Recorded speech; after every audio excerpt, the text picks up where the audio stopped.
We have a huge backlog of thousands of untested rape kits in our state, and our state is not fully funding this issue like it should. Here we are in 2018. We still are not able to look those women in the eye and say to them, your experience mattered enough for us to finally test the darn rape kit.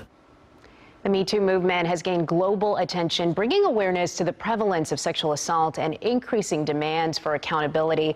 Now, one Dallas filmmaker is shining the light on the movement here in Texas. The documentary Shatter the Silence aims to break through stereotypes and address issues that simply can't be ignored. And joining us now are Cheryl Allison, the filmmaker behind Shatter the Silence, and Reverend Yvette Blair Lavallee, who shared her personal experiences in this film. Cheryl, my first question is for you. Okay. What made you want to tackle this topic here in North Texas? Well, back in the fall of 2017, when the big national reckoning was happening with the Me Too movement, and you were hearing about it and stories from different women on the national news on a day-to-day basis, I started to think, well, the media will at some point move on. And how do we continue the conversation? How do we keep the focus on this movement? So I started to think grassroots change happens at the community level.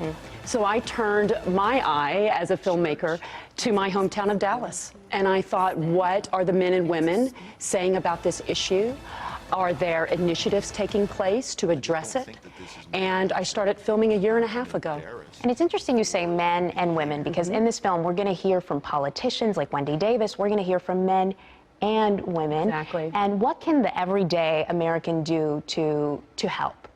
You know what? First of all, we have to keep the conversation going. We have to talk about it. I think in the past, it almost had a stigma around it. Women have felt like we're not believed.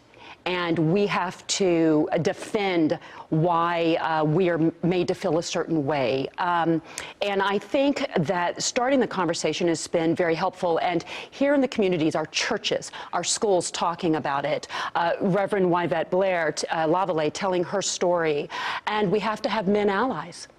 So I interview the Reverend George Mason. He's the senior pastor at Wilshire Baptist Church, and he's incredibly outspoken about preaching against patriarchy in the church and the church's role in believing and supporting women. And it starts there. And Reverend Yvette, I want to bring you in. Let's talk about this really quickly if we can. What is the church's role? You say the church has a responsibility. Right, the church does have a responsibility to protect people. When you're there to engage and worship and you're there to experience this relationship with God, there's no reason that you should have to worry if somebody's going to come up and grab me or touch me inappropriately. I think we have to stop protecting male privilege. So when we talk about patriarchy, we need to start dismantling this notion that men are always right and that there must be something that the woman has done to bring this upon herself. That's number one. And then number two, we have to stop telling women to set the boundaries. We have to stop making it their responsibility to not be assaulted. All right. Thank you so much both for being here. I know we could talk about this for a long time. We will have the information on where you can watch this film on our website, cbsdfw.com.